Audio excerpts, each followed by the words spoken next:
तो स्टूडेंट्स हमारे पास है पार्ट्स ऑफ सेल।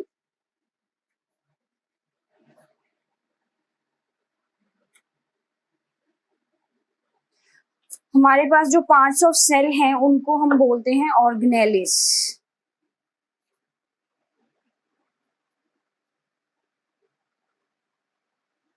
सेल के अंदर बहुत सारे पार्ट्स होते हैं, हम एक एक करके उनको डिस्कस करेंगे ये पार्ट्स कौन से हैं।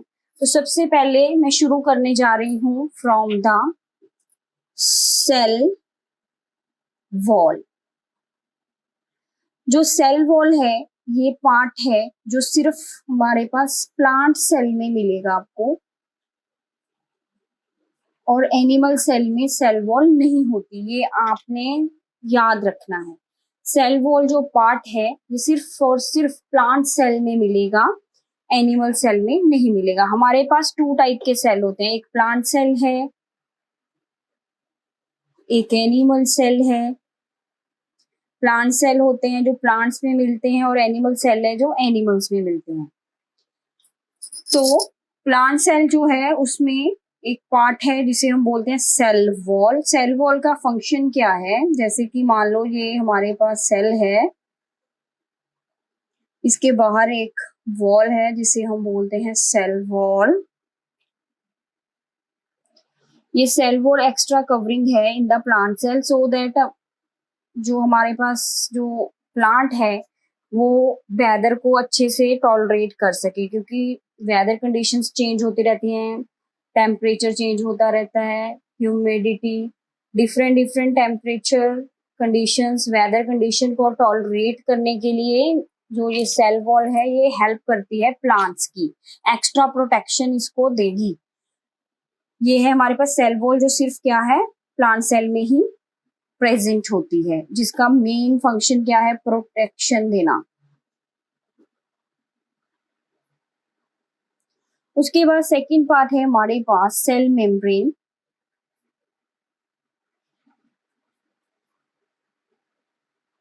सेल मेम्ब्रेन जो है ये सभी सेलों के पास होती है, चाहे वो प्लांट सेल हो चाहे वो एनिमल सेल हो, तो उन दोनों के पास क्या है, सेल मेम्ब्रेन है।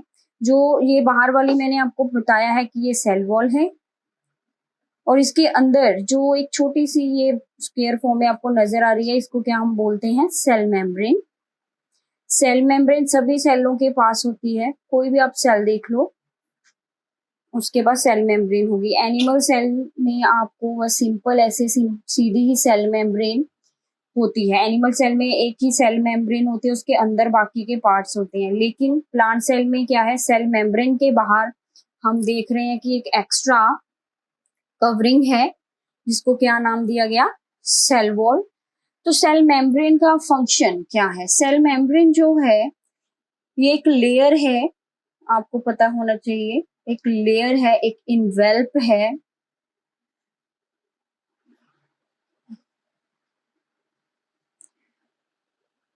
जो प्रोटेक्ट करती है सेल को फ्रॉम द आउटर कंडीशंस।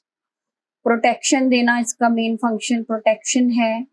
उसके बाद सेल को स्ट्रक्चर देना, टू प्रोवाइड स्ट्रक्चर।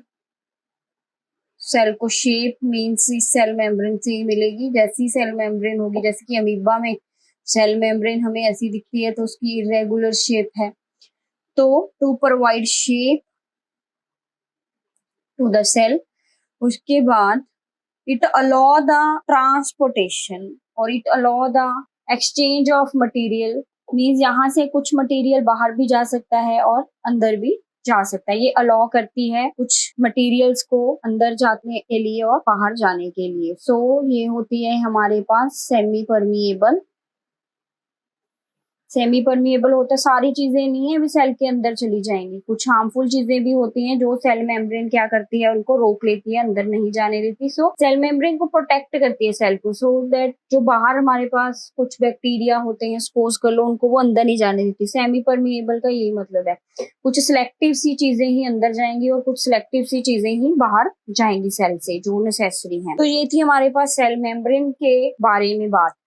तो सेल मेम्ब्रेन के अंदर अब हम देखेंगे कौन कौन से पार्ट्स हैं। हमने देख लिया सेल मेम्ब्रेन एक आउटर कवरिंग है, आप इसको आउटर कवरिंग भी बोल सकते हो। इसके अंदर अब कौन कौन से पार्ट्स हैं वो हम देखेंगे। सबसे पहले मैं डिस्कस करने जा रही हूँ जो सबसे इंपॉर्टेंट पार्ट है, दैट इज थर्ड पार्ट, वो है न्यूक्लियस। न्यूक्लियस, हमारे पास जो न्यूक्लियस है इसको हम ब्रेन ऑफ सेल भी बोलते हैं। ब्रेन ऑफ सेल, जैसे कि हमारी बॉडी का जो मेन सेंटर है वो क्या है, ब्रेन है। सेम वे न्यूक्लियस भी है, वो क्या है, सेंटर है सेल का। सेल के सेंटर में हमें एक राउंड सी स्ट्रक्चर नजर आती है जिसको हम क्या बोलते हैं, न्यूक्लियस। मैंने पीछे भी बहुत सारे सेल बनाए हैं जिसमें मैंने एक राउंड सी स्ट्रक्चर बनाई है, वो क्या था हमारे पास, वो बेसिकली न्यूक्लियस ही था। न्यूक्लियस, अगर हम न्यूक्लियस को देखें तो हमें कैसा नजर आता है, मैं यहाँ पे अगर इस राउंड सी स्ट्रक्चर को दोबारा से ड्रॉ करूं तो न्यूक्लियस जो होता है ये डबल मेम्ब्रेन होता है। ये क्या है, डबल मेम्ब्रेन। दो मेम्ब्रेन से इसकी ऐसे डबल मेम्ब्रेन है ये, लाइक दिस।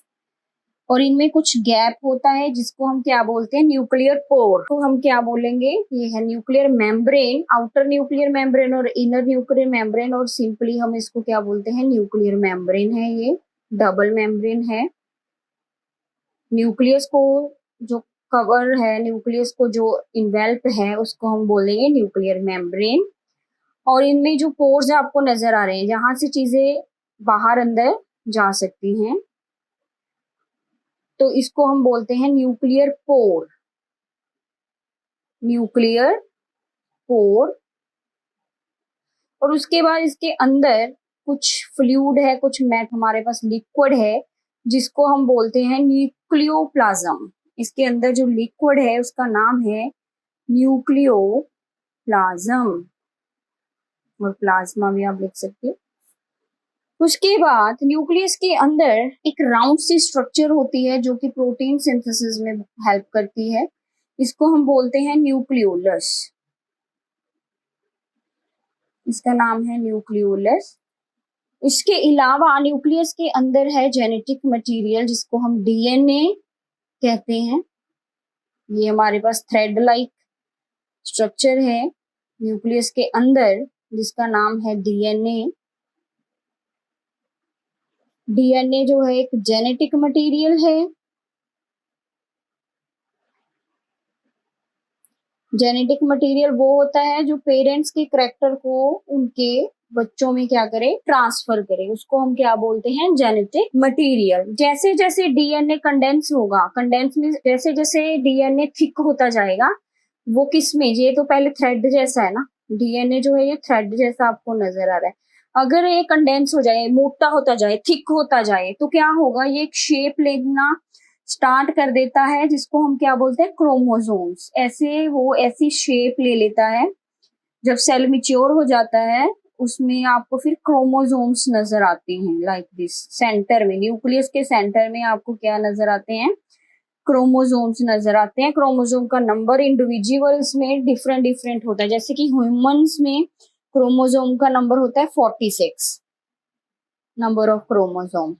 हमारा जो सेल है, कोई भी आपकी बॉडी का हम सेल ले लें, सारे सेलों में अगर हम देखें तो 46 क्रोमोसोम ऐसे आपको देखने को मिलते हैं। तो ये क्रोमोसोम्स जो होते हैं ये हैं किससे बने हैं, डीएनए। इनमें बेसिकली डीएनए, अगर मैं यहाँ से इस क्रोमोसोम को खोलूं तो यहाँ से क्या निकलेगा, मेरा डीएनए निकलना शुरू हो जाएगा। ऐसे अगर मैं इसको खोलना शुरू कर दूं तो क्या है, डीएनए निकलना शुरू हो जाएगा।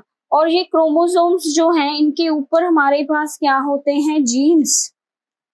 इनके ऊपर हमारे पास क्या होते हैं, जीन्स लगे होते हैं जो कि हमारी बॉडी में डिफरेंट डिफरेंट कैरेक्टर्स के लिए रिस्पॉन्सिबल हैं। जीन्स जो है हमें कलर देते हैं, हमारी आईज का कलर, हमारी हाइट, हमारे हेयर कलर, हमारी पूरी बॉडी जो है वो जीन्स के ऊपर डिपेंड करती है। कैसे जीन्स हैं वो हमें वैसे ही कैरेक्टर देंगे। तो जीन्स किसके ऊपर होंगे, क्रोमोसोम्स के ऊपर होते हैं। डीएनए से बने क्रोमोसोम्स, क्रोमोसोम्स के ऊपर क्या होती हैं, जीन्स।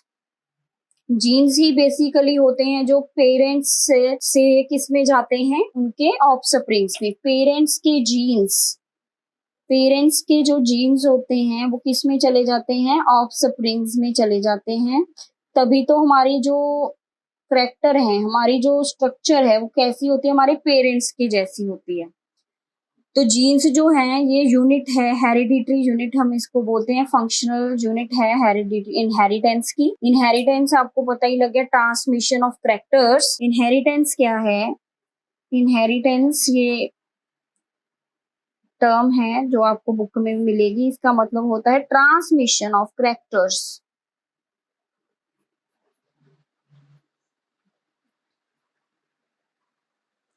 ट्रांसमिशन ऑफ करैक्टर्स, ये ट्रांसमिशन पेरेंट्स के करैक्टर कहाँ पे ट्रांसमिट होते हैं? उनके बच्चों में, उनके ऑफस्प्रिंग्स में। तो इनको ट्रांसमिट करता कौन है? जीन्स करते हैं। तो जीन्स क्या हो गए हमारे पास? इनहेरिटेंस की यूनिट हो गई, इनहेरिटेंस की यूनिट हो गए, जो कि फंक्शनल यूनिट है। वे फंक्शन तो करती ही है, इसलिए हम इसको क्या बोलते हैं? Unit of inheritance. ये था न्यूक्लियस के बारे में स्टूडेंट्स। न्यूक्लियस जो है इस सेल के अंदर होता है, इसको ब्रेन ऑफ सेल और सेंटर ऑफ सेल भी बोलते हैं। इसकी स्ट्रक्चर मैंने आपको बता दी। तो फंक्शन क्या है? एक तो फंक्शन यही हो गया कि ट्रांसमिट करते हैं करैक्टर्स को। सेकंड जो इसका इंपॉर्टेंट फंक्शन, जितनी भी सेल के अंदर एक्टिविटीज होती हैं, जो भी सेल के अंदर काम होते हैं, फंक्शन होते हैं, उनको कौन कंट्रोल करता है? ये एक कंट्रोल सेंटर है, इसको हम कंट्रोल सेंटर भी बोल सकते हैं। ब्रेन ऑफ सेल तो है ही, और ये क्या है? कंट्रोल सेंटर भी है। सारे, जैसे कि हमारा ब्रेन हमारी पूरी बॉडी को कंट्रोल करता है, सेम वे जो न्यूक्लियस है वो सेल में होने वाली जितनी भी एक्टिविटीज हैं, कोई भी वहां पे रिएक्शंस हो रहे हैं, वो सारे के सारे किसके द्वारा कंट्रोल किए जाते हैं? न्यूक्लियस के द्वारा कंट्रोल किए जाते हैं। अगर सेल के अंदर से हम न्यूक्लियस निकाल दें तो क्या होगा? सेल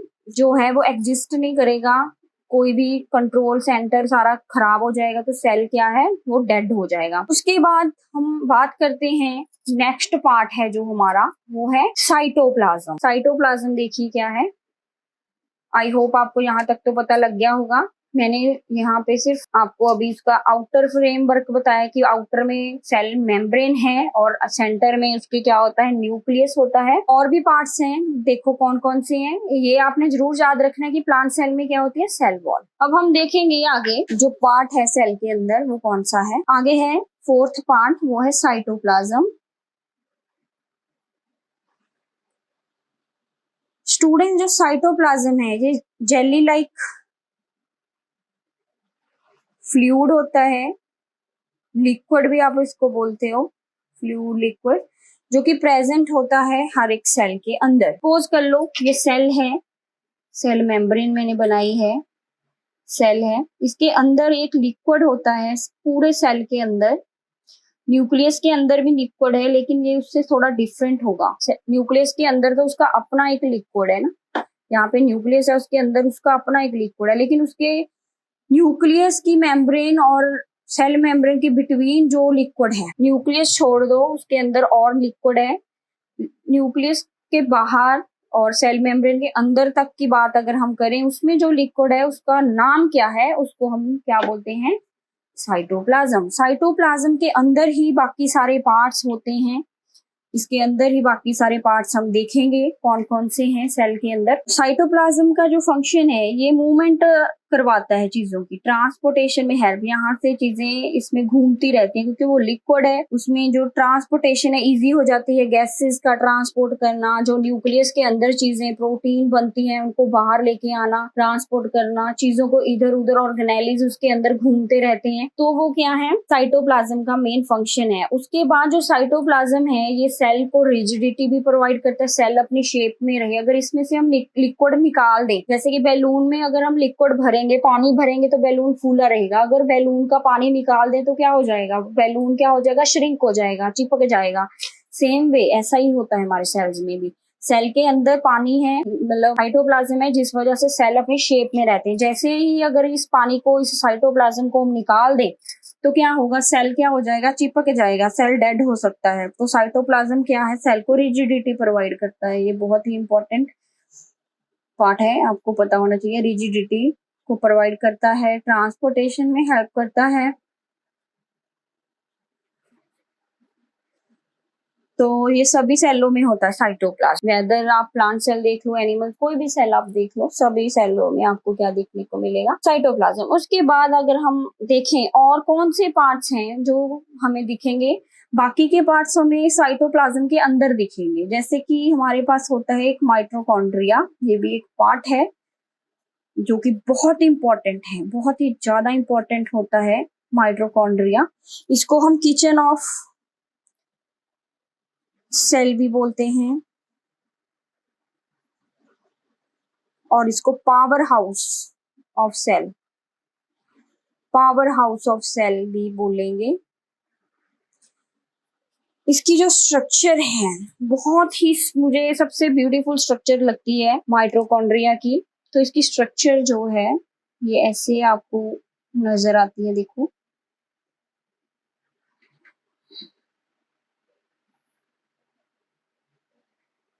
इसके अंदर ये भी डबल मेम्ब्रेन है, ये है माइटोकॉन्ड्रिया, इसकी ये स्ट्रक्चर है। इसके अंदर भी फ्लूइड होगा,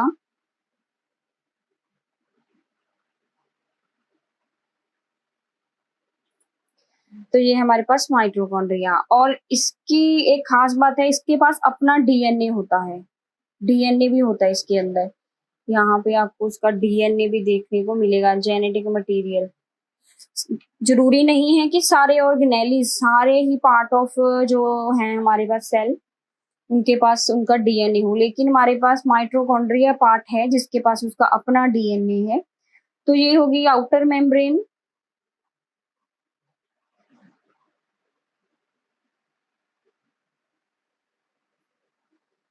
ये है इनर मेम्ब्रेन,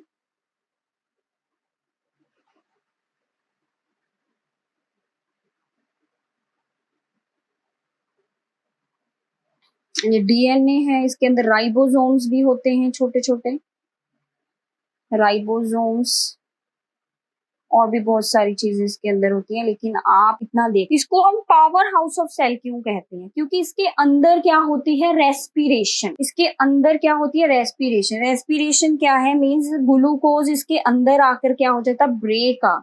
ग्लूकोज जो आप खाते हो वो इसके अंदर जैसे ही ऑक्सीजन के साथ कंबाइन करता है तो क्या बनता है हमारे पास, carbon dioxide, water and energy पैदा होती है, एनर्जी प्रोड्यूस होती है। तो यहाँ पे एनर्जी प्रोड्यूस होती है, जिस वजह से इसको क्या बोलते हैं हम, पावर हाउस ऑफ सेल। ये हमें क्या प्रोवाइड करता है, एनर्जी। इसके अंदर एनर्जी स्टोर हो जाती है in the form of ATP. हमारी बॉडी में जो एनर्जी प्रोड्यूस होती है in the form of ATP, वो क्या हो जाती है, अंदर ही स्टोर। जैसे जैसे हमें एनर्जी की जरूरत है तो माइटोकॉन्ड्रिया से हम वो एनर्जी ले लेके यूज करते हैं, हमारे डिफरेंट डिफरेंट कामों से काम करते हैं। तो ग्लूकोज इसके अंदर आता है, ऑक्सीजन इसके अंदर आती है। अंदर आने के बाद उनमें एक रिएक्शन होता है जिससे कार्बन डाइऑक्साइड और वाटर बनता है और एनर्जी। ये वही कार्बन डाइऑक्साइड है जो आप बाहर निकालते हो। हमारे अंदर कौन सी फैक्ट्री लगी है, कार्बन डाइऑक्साइड अंदर से पैदा हो रहा है। तो वो कार्बन डाइऑक्साइड कब पैदा होता है, जब रेस्पिरेशन, इस प्रोसेस को हम रेस्पिरेशन बोलते हैं, रेस्पिरेशन। जैसे ही रेस्पिरेशन होती है तो उस टाइम पे कार्बन डाइऑक्साइड गैस बनती है जो हम बाहर निकाल देते हैं, वाटर हम अंदर ही यूज कर लेते हैं और एनर्जी भी हम यूज कर लेते हैं। इसी वजह से माइटोकॉन्ड्रिया को क्या बोला जाता है, power house of the cell. उसके बाद है स्टूडेंट्स हमारे पास एंडोप्लाज्मिक रेटिकुलम।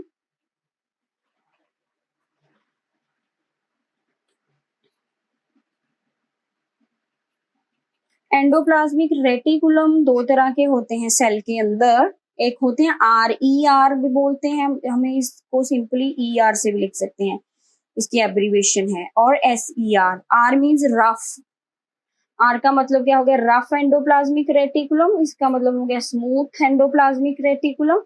जो एंडोप्लाज्मिक रेटिकुलम होते हैं इनकी जो स्ट्रक्चर है ये प्लेट्स की जैसी, जैसे ऐसे इनकी सिंपल ऐसे आपको प्लेट्स जो है वो देखने को मिलती हैं सेल के अंदर। और ये इनकी अगर वॉल्स बिल्कुल प्लेन है तो ये स्मूथ वाला हो गया। अगर इस प्लेट्स के ऊपर आपको कुछ स्ट्रक्चर्स दिखें, जैसे कि इसके ऊपर अगर आपको कुछ स्ट्रक्चर्स ऐसे दिखे, डॉट्स,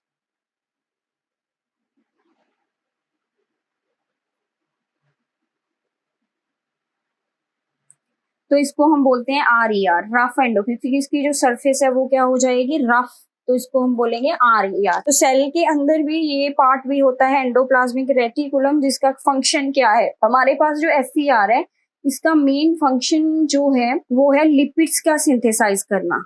लिपिड्स का सिंथेसाइज, लिपिड्स होते हैं फैट्स, फैट को बनाना, सिंथेसाइज करना होता है, बनाना। और RER का फंक्शन, इसके ऊपर जो ये डॉट्स आपको नजर आ रहे हैं ये बेसिकली राइबोसोम्स होते हैं।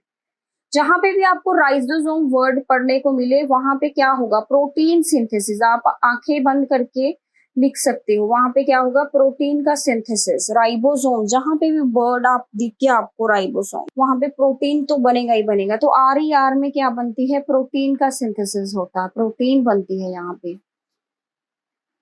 तो हमारी बॉडी में बहुत सारी प्रोटीन्स की जरूरत होती है, तो हमारी बॉडी बहुत सारी प्रोटीन्स अपने अंदर ही बनाती है, आपको शायद पता होना चाहिए। हमारी बॉडी के अंदर बेसिकली 20 प्रोटीन्स की जरूरत होती है, जिसमें से कुछ प्रोटीन्स हम बाय फूड लेते हैं और कुछ प्रोटीन्स हमारी बॉडी के अंदर ही बनते हैं, जो हमें फूड से नहीं मिलते, वो हमारी बॉडी के अंदर ही बनते हैं। वो कौन बनाते हैं, राइबोसोम्स बनाते हैं। तो हम 6th पार्ट तक पहुंच चुके हैं सेल के अंदर। मैं आपको ये भी बताऊंगी कि ये पार्ट्स कैसे होते हैं सेल के अंदर, हम कैसे इनको बनाएंगे। आप इस वीडियो को प्लीज एंड तक देखना, तो आपको पता लग जाएगा कि कैसे हम इन पार्ट्स को उसके अंदर ड्रॉ करें। उसके बाद है मेरे पास पार्ट गोल्जी ऑपरेटर्स, 7th में डिस्कस करने जा रही हूँ गोल्जी ऑपरेटर्स। इसकी स्ट्रक्चर बेसिकली थोड़ी एंडोप्लाज्मिक रेटिकुलम से मिलती जुलती है, लेकिन थोड़ा सा डिफरेंस होता है। इसमें फ्लैटेंड सैक होते हैं, फ्लैटेंड, बिल्कुल ऐसे फ्लैटेंड सैक्स होते हैं। और इसको जो इसका फ्रंट पार्ट है उसको सिस से हम लिखेंगे, जो इसका बैक पार्ट होता है उसे हम ट्रांस पार्ट कहते हैं। इसका जो मेन फंक्शन है वो है मॉडिफिकेशंस करना। इसका फंक्शन क्या है, मॉडिफाई करना, मॉडिफाई करना किसको, प्रोटीन्स को मॉडिफाई करना। यहाँ पे जो प्रोटीन्स हमारी बनती हैं RER में, वो कहाँ पे आ जाती हैं, गोल्जी ऑपरेटर्स के सिस पार्ट में आती हैं। वो वहां उसको वो क्या कर देता है, अंदर मॉडिफाई करके उसको फिर ट्रांस पार्ट से वो बाहर निकालता है, और फिर जहां पे भी प्रोटीन की जरूरत होती है वहां पे वो प्रोटीन चली जाती है। इसके अलावा जो गोल्जी ऑपरेटर्स हैं वो बहुत सारे एंजाइम्स को सेक्रीट करते हैं, हार्मोन्स को सेक्रीट करते हैं। तो ये हमारे पास क्या है, पार्ट है, फंक्शन है गोल्जी ऑपरेटर्स के पास। बाद है हमारे पास नेक्स्ट पार्ट, वो है वैक्यूल्स। वैक्यूल स्टूडेंट्स, सेल के अंदर एक सैक लाइक स्ट्रक्चर होती है, जैसे बैलून होते हैं ऐसे। इसका जो मेन फंक्शन होता है वो होता है स्टोरेज करना। इसका मेन फंक्शन स्टोरेज, स्टोर ही करता है, जैसे हमारा स्टोर रूम में हम सारा सामान वहां पे स्टोर कर देते हैं, तो वैक्यूल भी सेल के अंदर एक स्टोरेज का काम करता है। तो हमारे पास जो प्लांट सेल होते हैं, ये मान लीजिए प्लांट सेल है, इसके पास सेल वॉल भी होती है। प्लांट सेल के अंदर बहुत बड़ा वैक्यूल आपको देखने को मिलता है, बहुत बड़ा। लेकिन in the animal cell, animal cell में जो वैक्यूल्स हैं, जो छोटे छोटे वैक्यूल्स होते हैं, जो कि हमारे पास फूड को स्टोर करते हैं और भी एंजाइम्स को स्टोर करते हैं, बहुत सारे, मतलब जो भी स्टोरेज होनी है सेल के अंदर वो कौन करेंगे, वैक्यूल्स करते हैं। उसके बाद है हमारे पास नेक्स्ट पार्ट, वो है लाइसोसोम्स। लाइसोसोम्स जो है ये बहुत इंपॉर्टेंट होते हैं सेल के अंदर, क्योंकि जब सेल के अंदर जो भी पार्ट्स डैमेज हो जाते हैं, जो जिनको रिपेयर की, सेल के अंदर जो भी पार्ट डैमेज हो जाते हैं, डेड हो जाते हैं, उनको क्लीन करने के लिए क्या है हमारे पास, लाइसोसोम्स। लाइसोसोम्स क्या करते हैं, कुछ एंजाइम्स को सेक्रीट करते हैं, सेक्रीट्स एंजाइम। ये एंजाइम जो है वो उस जो डेड पार्ट है, जो सेल के अंदर वेस्ट है, उसको क्या कर जाते हैं, वो खा जाते हैं, डाइजेस्ट कर देते हैं। तो कई बार क्या होता है, अगर हमारा सेल इंजर्ड हो जाए, सेल इंजर्ड हो जाता है, तो लाइसोसोम्स को लगता है कि ये सेल क्या है, अब वेस्ट हो चुका है, तो लाइसोसोम्स क्या करते हैं, वो अपने ही सेल को क्या कर जाते हैं, डाइजेस्ट कर जाते हैं। इसकी वजह से लाइसोसोम्स को क्या बोला जाता है? Suicidal bag.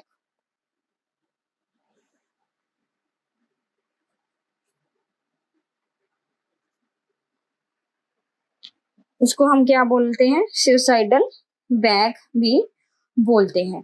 तो स्टूडेंट्स, ये हैं हमारे पास कुछ पार्ट्स, और लास्ट है प्लास्टिड्स। प्लास्टिड जो पार्ट है ये सिर्फ और सिर्फ प्लांट सेल के अंदर ही आपको देखने को मिलेगा, एनिमल सेल में ये नहीं होते। जो प्लांट सेल हैं इसके अंदर प्लास्टिड होता है। आपको पता है प्लांट का कलर जो है वो कौन सा होता है? ग्रीन। ये किसकी वजह से होता है? प्लास्टिड्स की वजह से। हमारे पास बहुत टाइप के प्लास्टिड होते हैं, लेकिन जो प्लास्टिड ग्रीन कलर देता है उसको हम बोलते हैं क्लोरोप्लास्ट।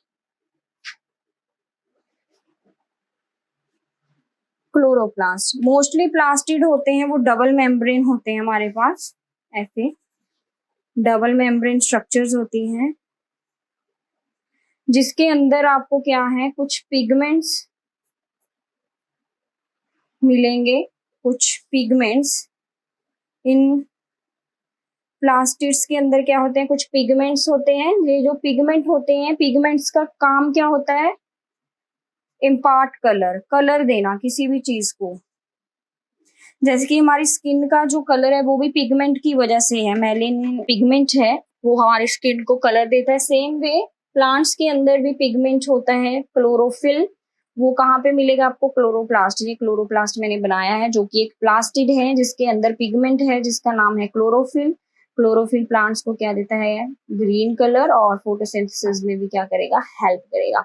तो स्टूडेंट्स, ये मैंने डिस्कस किए हैं आपके साथ कुछ बेसिक और इम्पोर्टेंट जो सेल के अंदर आपको दिखने वाले पार्ट्स। इसके अलावा भी बहुत सारे पार्ट्स होते हैं जो कि बहुत हाई लेवल पे आ जाते हैं, वो आप हायर क्लासेस में पढ़ोगे। बेसिकली आप यहीं तक आपको यही देखने को मिलेंगे, पार्ट्स जो हैं यही इंपॉर्टेंट है। और इन द नेक्स्ट वीडियो मैं आपको बताने जा रही हूँ कि ये पार्ट्स कैसे हैं, कैसे हम इनको सेल के अंदर देखते हैं।